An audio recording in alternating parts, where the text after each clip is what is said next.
Bonjour, donc avec cette vidéo, je voudrais parler de la consommation, du business international, des relations avec la Chine, mais surtout de la consommation, à vrai dire, interne en France. On voit une news qui est tombée, hein, des fédérations françaises du commerce demandent le déréférencement de Shein, Temu et AliExpress. Bon, voilà. J'ai pas été voir l'article, je vous laisse évidemment aller le lire. C'est sur Le Figaro et j'aimerais quand même mettre ça en lumière avec un autre article du Figaro qui est paru aussi aujourd'hui. J'assume d'acheter de la fast fashion, tant pis si ça dérange. Ces clients de Shein et Temu qui refusent de culpabiliser. Alors en fait, c'est pas une problématique qui est vraiment très nouvelle en fait.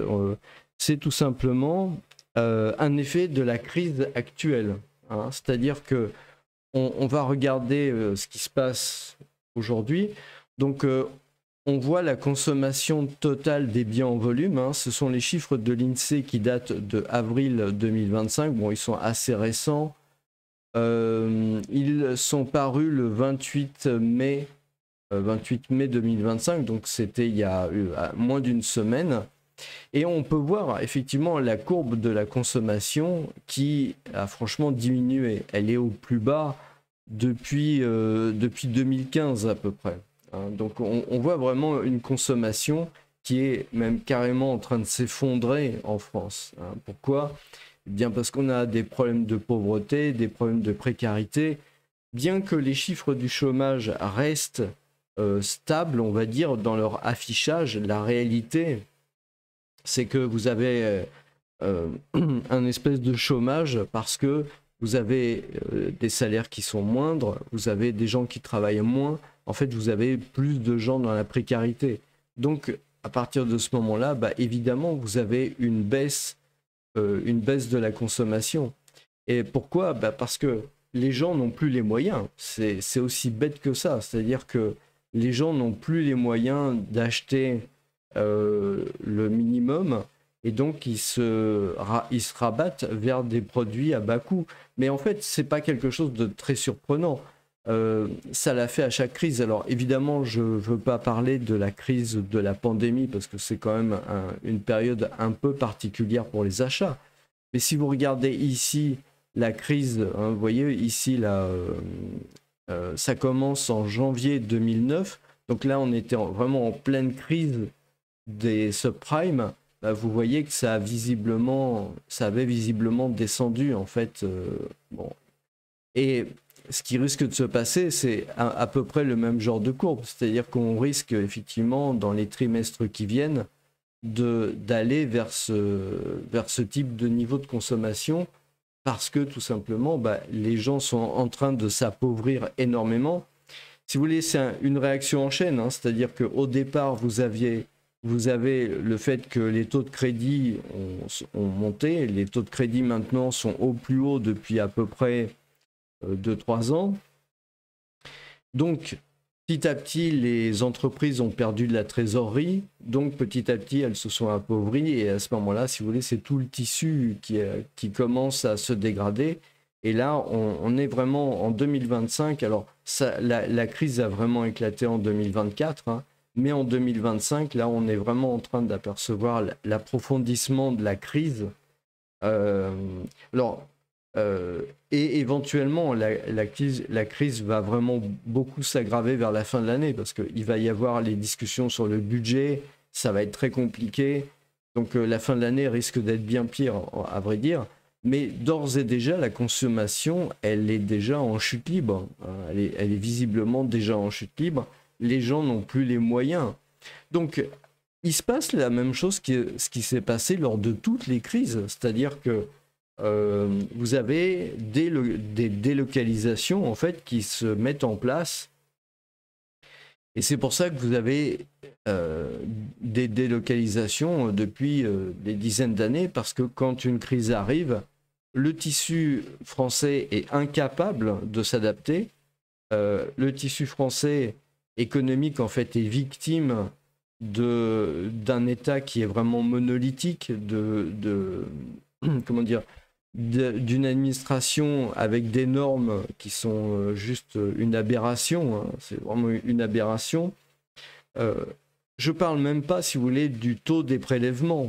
Je parle vraiment du boulet quotidien de toutes les normes administratives, de toutes les paperasseries administratives. Et encore une fois, c'est pas, je veux pas parler de la problématique je refuse de parler de la problématique du niveau, si vous voulez, de taxation. Parce qu'il est ce qu'il est. Mais il y a d'autres pays dans le monde où les entreprises sont plus taxées qu'en France, mais on n'en est pas à des niveaux pareils de paperasserie, vraiment de blocage de la production. On peut pas appeler ça autrement, quoi. Je veux dire, il y a zéro regard sur cet aspect-là. Et donc, ce qui se passe à chaque fois, c'est que évidemment, ce qui est acheté vient nécessairement d'étrangers parce que ça finit par coûter beaucoup trop cher de faire ça en France. Et donc, vous avez des vagues de délocalisation. C'est pour ça que j'ai déjà fait des vidéos sur le sujet, hein. Dans le passé, vous aviez eu des délocalisations sur toute la partie métallurgie. Ensuite, ça a été l'électroménager, l'électronique, etc. Et vous allez voir, donc moi, mon pronostic, hein, c'est que cette crise-là, en fait, alors moi, je l'ai appelée crise de 2024 parce qu'elle se révèle quelque part en 2024, mais cette crise-là, cette période-là, en fait, va amener, ça j'en suis fondamentalement convaincu, une délocalisation des services. C'est-à-dire que avant, les productions matérielles étaient délocalisées, mais les services se traitaient toujours en France. Et maintenant, il va y avoir beaucoup plus de services. C'est pour ça qu'on voit les cadres qui sont assez touchés, hein, les cadres qui sont très touchés dans leur pouvoir d'achat, qui sont obligés de partir de Paris, etc. Tout simplement parce que petit à petit se met en place une délocalisation des services, typiquement vers des pays comme l'Inde, qui sont des pays qui n'ont pas nos standards, ne serait-ce que même que démocratiques, hein, contrairement à ce que beaucoup pensent, alors que la seule chose qu'ils connaissent de l'Inde, c'est le yoga et puis d'aller manger du riz basmati, etc. Donc voilà, et donc ça va être délocalisé. Donc il va y avoir de plus en plus de chute de la consommation et de plus en plus d'appels à ces marques-là, qui sont des marques chinoises, évidemment, hein, Shein, Temu, AliExpress. La question, c'est est-ce que l'État français, donc qui impose un peu cette chape de plomb administrative sur toutes les entreprises, est-ce qu'elle aura le courage de faire en sorte pour que ces entreprises-là ne puissent plus vendre en France? Parce qu'il en faut du courage. Parce que mine de rien, ça permet encore, même si ce n'est pas des trucs de très bonne qualité, ça on est d'accord, mais ça permet encore à des gens dont le pouvoir d'achat est en chute libre, de pouvoir quelque part acheter des choses plus ou moins indispensables. Et sinon, ça veut dire que en pratique, la consommation, elle baisse. L'État n'y a pas nécessairement intérêt, puisque j'imagine que sur ce genre de choses-là, il doit y avoir la TVA à payer, ce genre de choses, les frais de douane, etc. Donc j'imagine quand même que l'État s'y retrouve, même si les entreprises du commerce en France s'y retrouvent pas nécessairement, comme ils se plaignent. Mais c'est en fait, vous avez ces deux problématiques-là qui s'opposent, hein, les professionnels du commerce implantés, etc. Et d'un autre côté, les consommateurs. Il y a une demande, malheureusement, la demande, elle est plus solvable. Donc, ce qui se passe, encore une fois, ça s'est passé dans toutes les crises comme ça. C'est pas quelque chose d'assez extraordinaire ou de nouveau. C'est juste, ça change de secteur. Mais d'ailleurs, le secteur, hein, parce qu'il me semble que parmi ces marques, je suis pas un adepte hein, personnellement, mais il me semble que parmi ces marques, il y a des marques de vêtements ou d'habits, de choses comme ça. Euh, Auparavant, l'industrie du textile, précisément, avait justement été touchée en France lors des dernières crises. Donc, c'est pas du tout étonnant, en fait, qu'il se passe ce genre de phénomène. Ça l'explique tout à fait. C'est en relation, en fait, avec, justement, euh, la chute du pouvoir d'achat, la précarisation des gens, et d'après les projections qu'on peut faire, les estimations, c'est quelque chose qui m'est tout à fait personnel, hein. Je pense que ça sera probablement pire en fin 2025 et 2026 avec les mesures de restriction budgétaire qui vont devenir indispensables.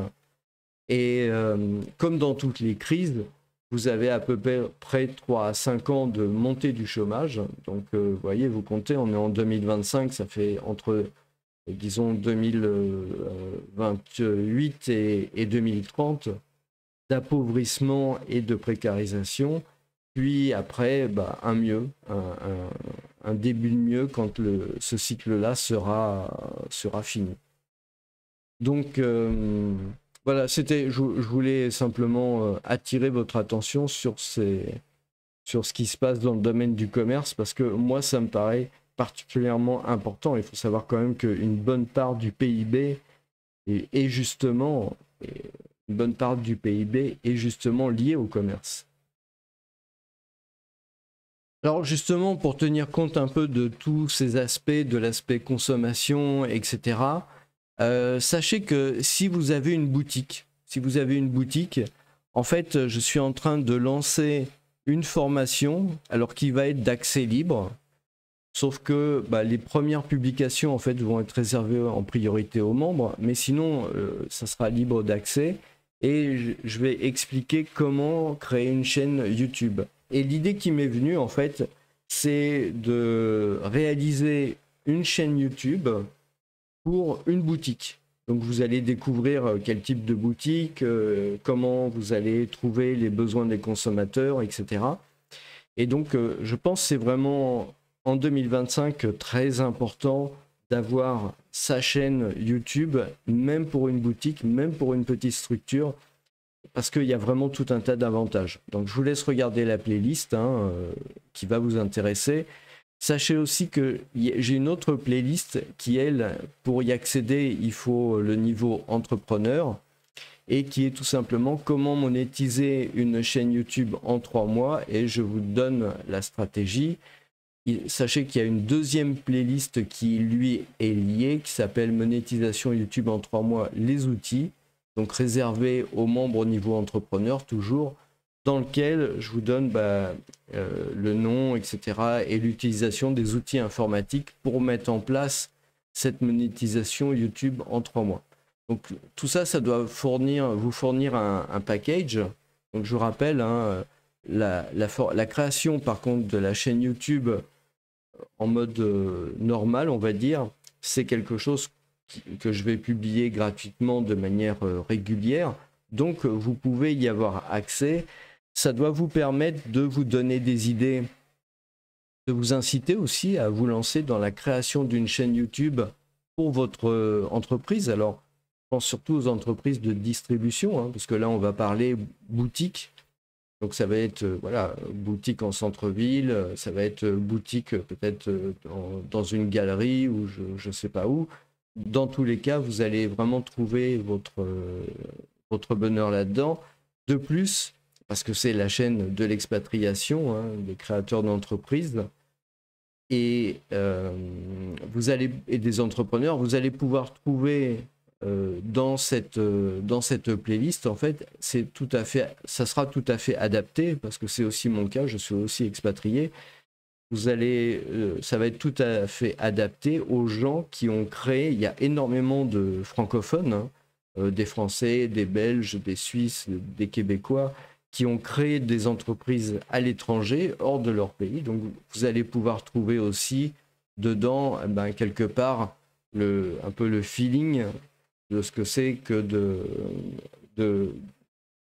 développer sa chaîne YouTube pour une entreprise qui est créée à l'étranger, parce que c'est vraiment mon domaine de prédilection.